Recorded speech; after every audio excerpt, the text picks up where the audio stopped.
Takže už vás taky nebaví, když si pustíte na YouTube video, nebudu tam pouštět audio, ale pouze video, takhle zaznamenaný. A najednou vám tady vyskočí reklama, právě teďka. Teď vám vyskočí reklama, taky vás to nebaví. Pouštím to schválně v Internetu Exploreru, protože v Chromu na to máme takovou super věc, a to se jmenuje Adblock. Takže pokud ho chceme nainstalovat, tak já si ho prvně odeberu. Vy ho tam samozřejmě nemáte v Chromu. No, takže by se měl odebrat. Odstranit. Tak a teď tady chceme Adblock. Já si dám Adblock.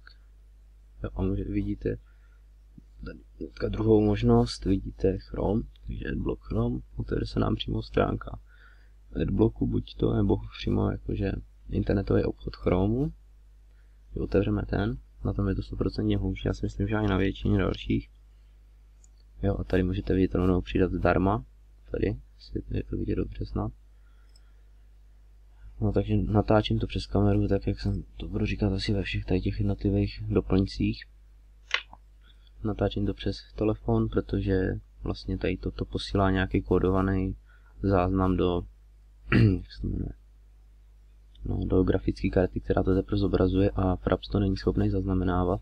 Prostě zaznamená černý monitor a jenom cukání myší. Takže můžete vidět, že se instaluje Adblock právě.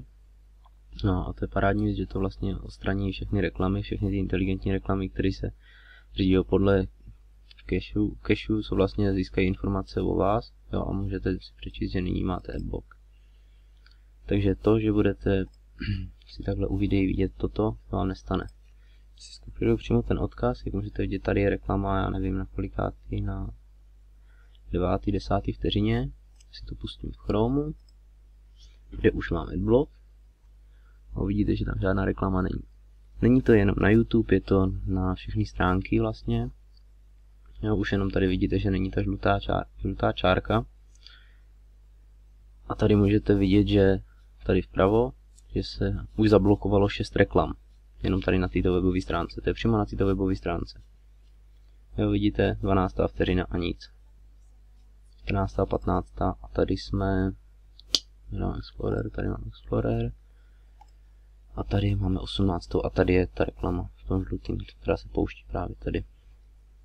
Takže to je asi z toho Adblocku všechno. Všechny.